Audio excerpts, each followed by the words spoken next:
The wedding is over. I don't love you anymore. Brandon said it loudly enough for the entire restaurant to hear. The Saturday lunch crowd at the Italian bistro in Portland, Oregon, fell into complete silence. I sat frozen for a moment, my fork suspended above a plate of chicken parmesan. His words lingered in the air like smoke after a blast. At the neighboring table sat his friends, the same ones he had insisted join us for what he called a relaxed weekend lunch. They were watching with thinly disguised anticipation. My name is Megan. I am 27 years old. And in that moment, sitting across from the man I had spent 4 years of my life with, something inside me shifted quietly. I gently set my fork down. Brandon was watching me with an expression I had seen before, but never truly recognized until then. A blend of satisfaction and expectation, like a child waiting to see what happens after pulling the wings off a butterfly. "Thank you for being honest," I said, surprised by how calm my voice sounded. His eyebrows lifted. That was not the reaction he had been waiting for. I reached for my left hand and slowly removed the engagement ring, the one he had given me 2 years earlier at his parents' anniversary dinner, making sure everyone had been watching then, too. I slipped it into my jacket pocket. "You know what?" I continued, feeling an unfamiliar stillness settle over me. "I think I'm going to throw a narrow escape party." One of his friends snorted. A couple of others laughed. Brandon's smirk widened. He was enjoying this. That's when I understood this moment had been staged. He had chosen the place, invited an audience, orchestrated every detail so he could watch me fall apart in public. But I didn't fall apart. "A narrow escape party," I repeated, mostly to myself. "Yes, that feels right." The laughter faded when they realized I wasn't crying. I wasn't raising my voice. I wasn't reacting the way Brandon had clearly scripted in his head. Instead, I picked up my water glass and took a slow, deliberate sip. "Megan," Brandon said, an edge creeping into his voice. "Did you hear what I said?" "I heard you perfectly," I replied. "You don't love me anymore. The wedding is off. I believe I already thanked you for your honesty." His jaw tightened. This wasn't following the plan. I pulled my wallet from my purse and placed enough cash on the table to cover my portion of the meal, plus a generous tip for the server, who would probably have an interesting story to tell later. "I have to say," I added, standing up, "you chose quite a setting for this. A packed restaurant. Saturday afternoon. Your friends conveniently present. Very theatrical." His face flushed slightly. "I thought you deserved the truth." "And I got it," I said simply. "More of it than you probably meant to give." I glanced at his friends, Tyler, Josh, and Kevin, who were now trading uneasy looks. The amusement had drained from their faces, replaced by confusion.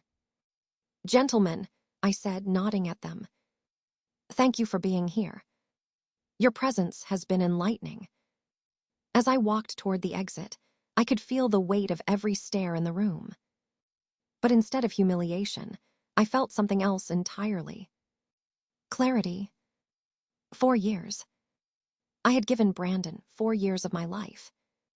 And in one carefully arranged moment, he had shown me exactly who he was, not by accident, not in anger, but deliberately.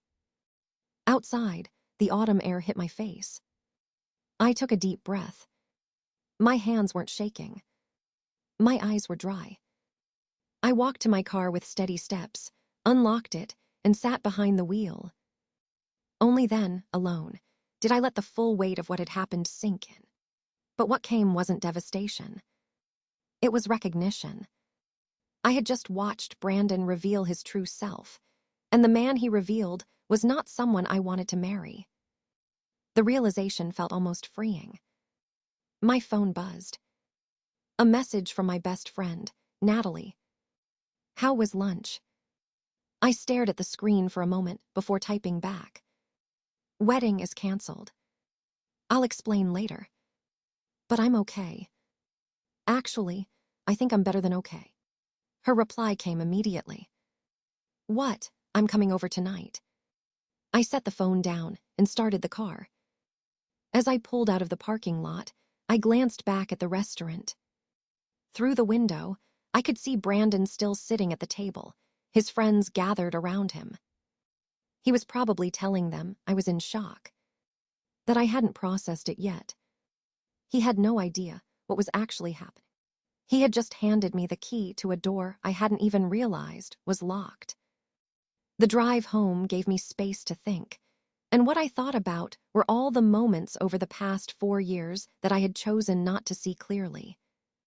I met Brandon when I was 23, fresh out of college, working my first job as an assistant event coordinator at a downtown Portland conference center.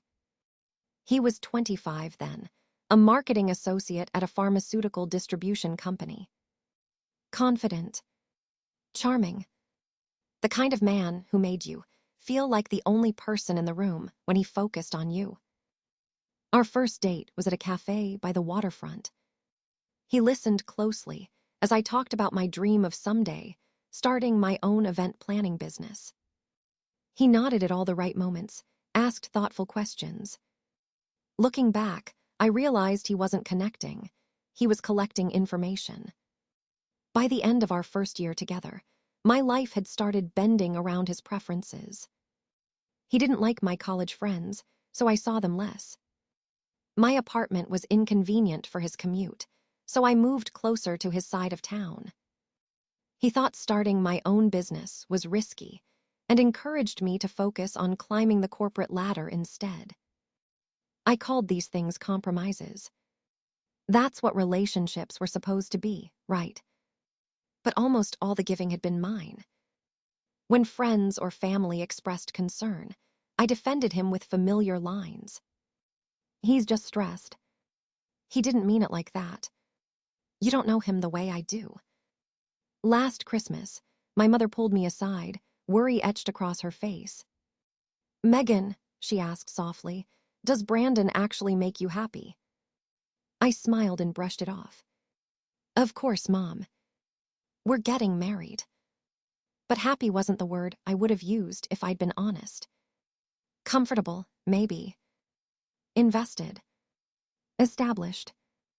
I had poured so much of myself into the relationship that imagining it ending felt like admitting 4 years of failure. The engagement had come 18 months in. Brandon proposed at his parents' 40th anniversary party, dropping to one knee in front of their entire extended family. 200 phones recording. I said yes. What else could I say? That was the pattern I should have recognized earlier. Brandon loved an audience. Loved moments that made him look good. The proposal wasn't really about us. It was a performance. Wedding planning followed the same script. I wanted something small and intimate. He wanted a grand event with 300 guests, most of whom I barely knew. I wanted a simple venue. Each time I pushed back, he made me feel unreasonable. This isn't just about you, Megan. It's about our future. Our future. He meant his. Somewhere along the way, I stopped trusting my own judgment. By the time I pulled into my apartment complex, the pattern was impossible to ignore. And there was money. He earned more, and he made sure I knew it. Control disguised as generosity. Sitting in my car, I saw how small I had become. The woman who once dreamed boldly now asked permission to meet friends for lunch. This wasn't the end of a love story. It was an escape route I hadn't known I needed. My phone buzzed again. It was Brandon. That wasn't the reaction I expected. We should talk. I stared at the message, my thumb hovering over the screen. Then I did something I hadn't done in 4 years.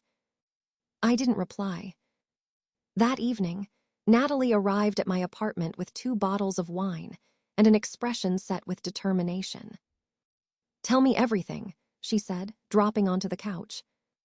"And I mean everything." So I did. I told her about the restaurant, about the announcement, about his friends watching like spectators at a sporting event, about how he'd requested that specific table, insisted they be there, how the whole thing felt staged from the moment we walked in. Natalie's face shifted from concern to understanding, then to something close to vindication. "I knew it," she said quietly. "I knew something was wrong with him." "You did?" I asked. "Yes," she said firmly. "I've been your best friend since freshman. I watched you change over the last 4 years. The woman who used to argue with professors and stay up all night working on her business plan started asking permission to have coffee with me." I felt a rush of embarrassment. "Why didn't you say anything?" "Because you weren't ready to hear it," she replied gently. "And because if I pushed too hard, he would have used it to isolate you even more. I was waiting for you to see it yourself." Her words settled over me, heavy but comforting. "The part that bothers me most," I said after a moment, "is that he planned it. This wasn't impulsive. He wanted witnesses. He wanted to humiliate me." Natalie nodded. "He wanted to break you. He wanted everyone to watch you fall apart so he could look in control." "But I didn't fall apart." "No," she said with a faint smile. "And that's probably driving him insane." As if on cue, my phone buzzed again. "I think you're in shock. This isn't like you. Call me when you're ready to have a real conversation." "He thinks I'm in shock," I said. "He can't understand why I'm not begging him to reconsider."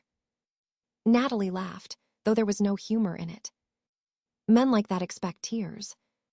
Desperation. Bargaining. When they don't get it, they panic." I set the phone face down on the table.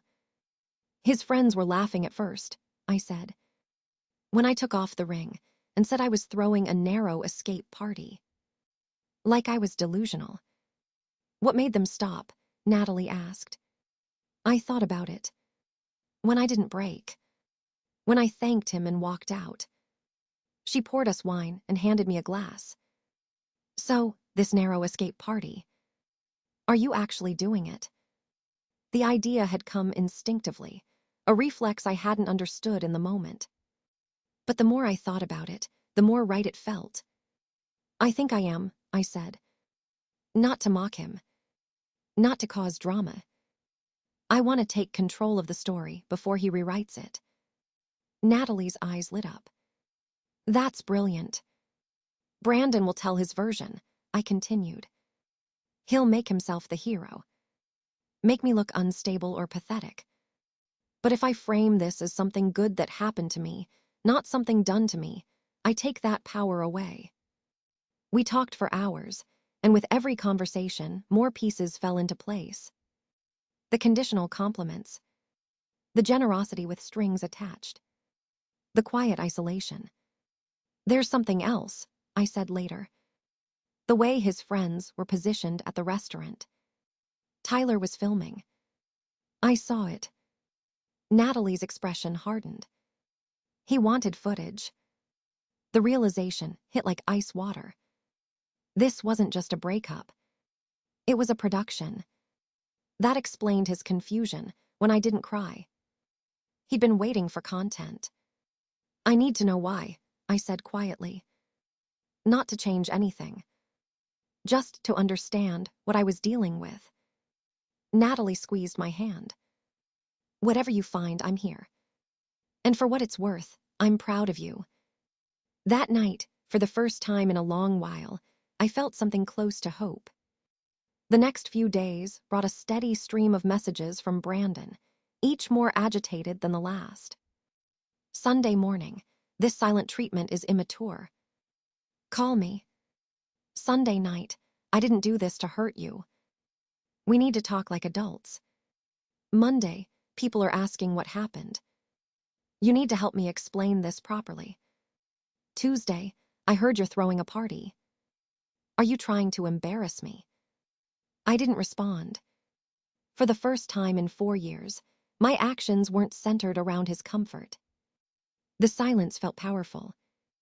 I started untangling our shared life.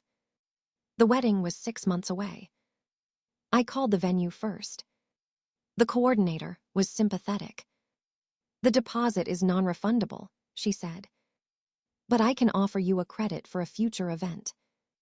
Actually, I said, an idea forming, I might want to use it sooner. What kind of event? She asked. A celebration, I replied.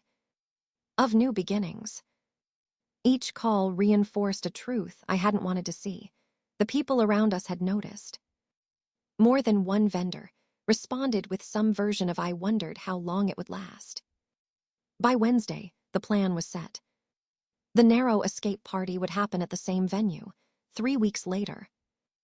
When I opened our shared wedding documents to build a guest list, something caught my eye. A separate file. Priority notifications. 40 names. Brandon's friends. Colleagues. Family. Created 2 weeks before the lunch. My stomach tightened. I checked the file history. He'd drafted a message. As some of you witnessed today, I made the difficult decision to end my engagement to Megan. Carefully written. Thoughtful. Making him the hero. Then I found the messages to his friends from that morning. Today's the day. Be there. This is going to be good. Tomorrow I'm ending things with Megan. I can't wait to start our new chapter. To someone named Rebecca. I didn't know Rebecca, but Brandon did. And suddenly, everything made sense. I leaned back from the screen, my hands trembling. This hadn't been a spontaneous breakup. It was a coordinated operation. He'd lined up an audience, prepared a narrative, and secured a replacement before pulling the trigger. The only variable he hadn't accounted for was me refusing to collapse on cue. My phone buzzed again. I don't understand why you're ignoring me. This isn't healthy. For the first time since Saturday, I replied. I'm not ignoring you. I'm just no longer interested in conversations that serve your needs at the expense of mine. We're done communicating. His response came almost immediately. That's cold. I expected more from you. I turned my phone off and went back to the documents. The deeper I looked, the clearer the pattern became. Brandon hadn't been planning his exit for weeks. It had been months. The evidence was everywhere, scattered through shared accounts and files he'd never bothered to secure because he assumed I'd be too devastated to notice. Rebecca wasn't new. Our shared phone plan showed months of calls, starting casually in early summer, then growing longer, more frequent. I didn't need the content. The timeline told me everything. But one question still nagged at me. Why the spectacle? If he wanted to leave, he could have done it privately. The public stage meant something else. The answer came Thursday evening in a call from Natalie. I just heard something you need to know, she said, her voice tight. One of my coworkers knows Tyler's girlfriend. There's been a lot of talk. About what? About you. Brandon has been telling people for months that you're emotionally unstable. Clingy. That he was afraid to end things, privately because of how you might react. The words knocked the air out of me. That's not true. I know, Natalie said. But that's the story he's been building. Suddenly, it all clicked. The public breakup hadn't been about honesty. It was about witnesses. About creating proof. He wanted people to see me unravel so he could justify the narrative he'd already planted. But I didn't react the way he expected, I said slowly. Exactly, Natalie replied. And that's why he's panicking. I thought about Tyler filming. About Brandon's confusion when I stayed calm. He'd wanted evidence of my breakdown. Instead, he had footage of me thanking him and walking away. After we hung up, I sat alone in my apartment, replaying every moment Brandon had ever told me what others supposedly thought of me. My friends think you're too intense. My mom thinks you're not ambitious enough. I'd believed him. Adjusted myself. Shrunk. Now I saw it clearly. He hadn't just planned a breakup. He'd engineered a character assassination. But he'd made one critical mistake. I still had access to everything. I wasn't planning to expose him publicly. That would only feed his story. Instead, I decided to let the truth surface naturally. The narrow escape party wouldn't be about Brandon. It would be about me. Still, if people asked questions, I wouldn't lie. The invitation I drafted was simple. You're invited to celebrate a new beginning with Megan. Join me as I step into the next chapter of my life. No accusations. No drama. But I was strategic with the guest list. My friends. My family. Colleagues. Let them see me standing. The next 2 weeks were a blur of preparation. I threw myself into planning with an energy I hadn't felt in years. Instead of muted wedding decor, I chose bold colors, warm lighting, arrangements that reflected my taste, the version of me I'd buried. As word spread, people I hadn't spoken to in years reached out. My old roommate Alina called from Boston. I heard the wedding's off. Are you okay? It wasn't my decision, I said gently. But yes, I really am. There was a pause. I'm going to be honest. I was worried about you. You'd gotten smaller. So many people said the same thing. They hadn't been silent because they didn't care. They'd been waiting for me to be ready. 3 days before the party, Brandon sent one final message. People are talking. Whatever you think you're doing, remember I have my side of the story. I deleted it. He was scared. The night before the party, I felt something I hadn't felt in years. Anticipation. Not dread. Not anxiety. Just the quiet excitement of stepping into something new. Brandon had planned my downfall meticulously. What he hadn't planned for was my rise. The invitations went out on a Tuesday. By Thursday, the phone calls began. People who had been at that Saturday lunch were reaching out through mutual acquaintances, trying to understand what was really happening. Tyler's girlfriend texted a friend, who texted Natalie, asking what I was planning. Kevin's wife called one of my coworkers, carefully probing about my state of mind. Even people I barely knew suddenly wanted to attend, curious to see what would unfold. Brandon, meanwhile, was unraveling. Through several sources, I heard he had been calling people nonstop, trying to get ahead of whatever story he believed I was about to tell. He framed the party as proof of my instability. Who throws a celebration 3 weeks after being publicly dumped? He asked. He warned people not to attend, insisting I was having some kind of breakdown, that this was a cry for attention. But his warnings had the opposite effect. Every person he contacted grew more curious. And when they compared his frantic explanations to the calm woman they had seen walk out of that restaurant, the story didn't add up. The day before the party, I received a call I hadn't expected. It was Brandon's younger sister, Addison. Megan, she said hesitantly, I heard about what happened. And about the party. I just wanted to check in. Addison and I had never been close. Brandon had always kept a careful distance between me and his family, something I understood more clearly now. I appreciate you reaching out, I said. I don't know everything, she continued, but I never believed what Brandon said about you. What did he say? I asked. She paused. That you were difficult. Emotional. That he was afraid to end things, privately because of how you might react. My chest tightened. But I watched you for 4 years, she went on. At family events. You were never like that. You were accommodating, to the point of disappearing. I used to wonder why you never pushed back. I swallowed. I thought that was love. I know, she said softly.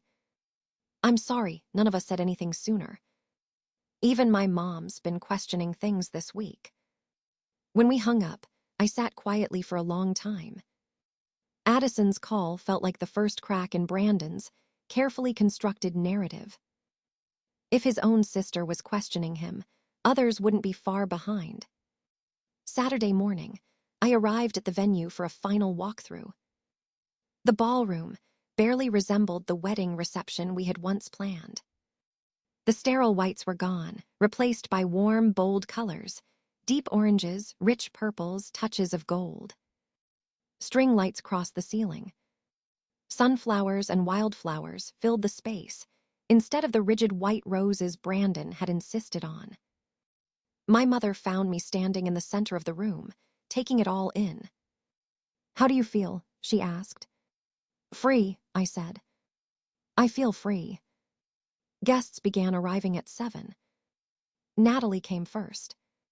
Then Alina, who had flown in from Boston.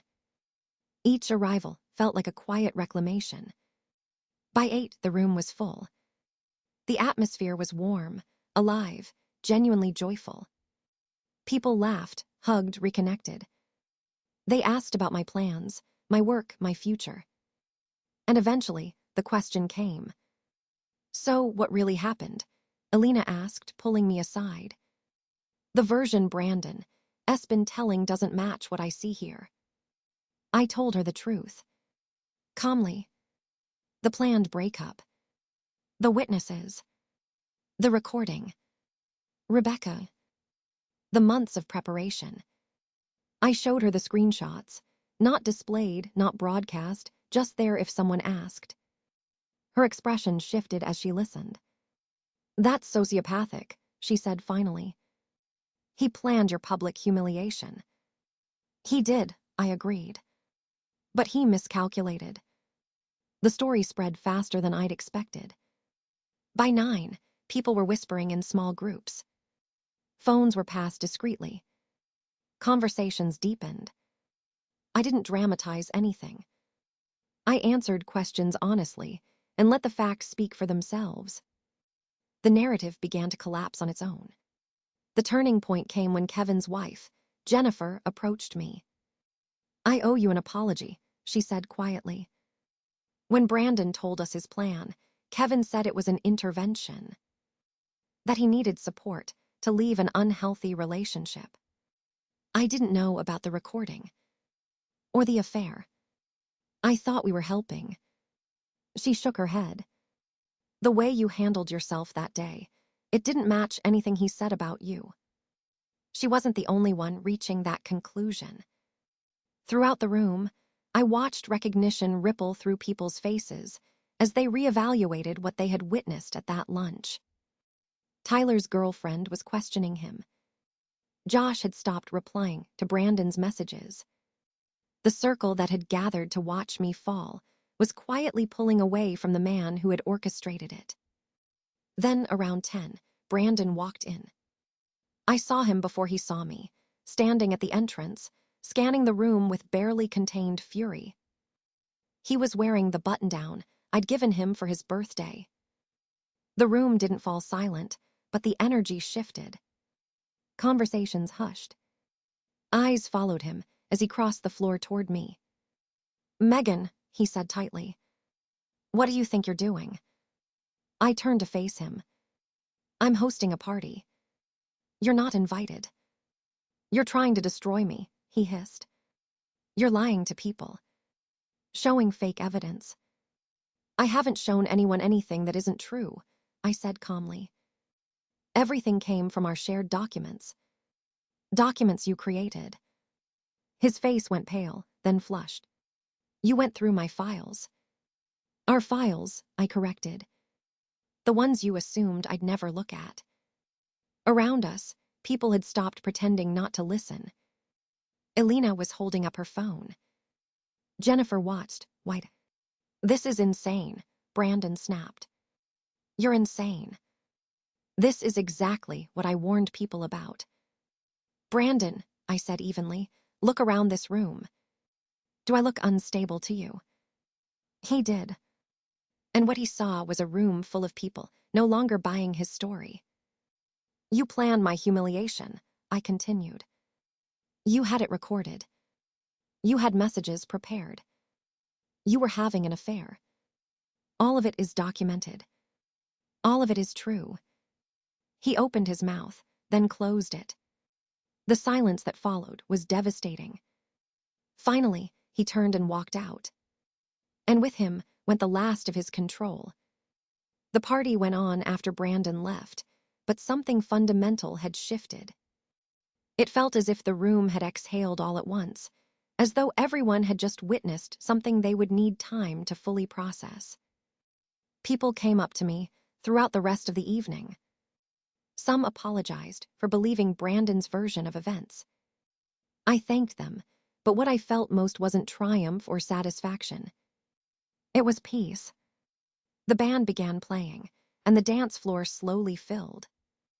My mother danced with my uncle. Natalie laughed as she tried to teach Alina, a ridiculous move we'd invented in college. Coworkers mingled with cousins I hadn't seen in years. Watching them, I realized this was what my life was supposed to look like. Not smaller, not controlled, not constantly adjusted to someone else's expectations. Open. Connected. Real. The party wound down close to midnight. As the last guests were leaving, Alina wrapped me in a long hug. I knew you'd find your way back, she said softly. I just didn't know it would happen like this. Neither did I admitted. But I'm glad it did. In the weeks that followed, the consequences of Brandon's choices continued to ripple outward. His carefully maintained image began to crack as the truth moved through shared social and professional circles. Rebecca, the woman he'd been involved with, ended things after learning the full scope of what he had done. Several of his friends quietly distanced themselves. Kevin's wife, Jennifer, filed for divorce 3 months later admitting that the incident had forced her to reevaluate her own marriage. As for Brandon, I heard through others that rebuilding his reputation proved difficult. People remembered the way he had shown up uninvited to my party, how his accusations collapsed when confronted with evidence, how calmly I had stood my ground. I didn't follow his downfall closely. Once the truth was out, my attention shifted fully to my own future. The event planning business I had dreamed about for years finally began to take shape. Within 6 months, I had my first steady clients. Within a year, I had more work than I could handle alone. The relationships I had neglected slowly repaired themselves. Friendships revived. Family bonds deepened. I learned that the people who truly cared about me had never disappeared.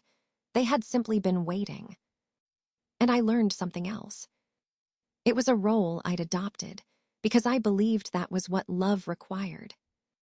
Real love, I discovered, does not demand that you shrink.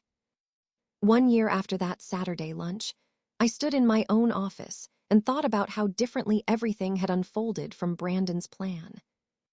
He had intended to break me publicly, to document my collapse, to justify his choices through my pain. Instead, that moment became the starting point of everything that followed. The humiliation he'd designed turned into my release.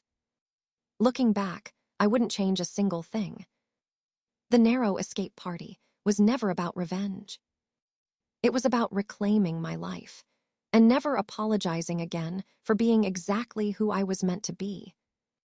I didn't lose my future that day. I found it, and I never looked back.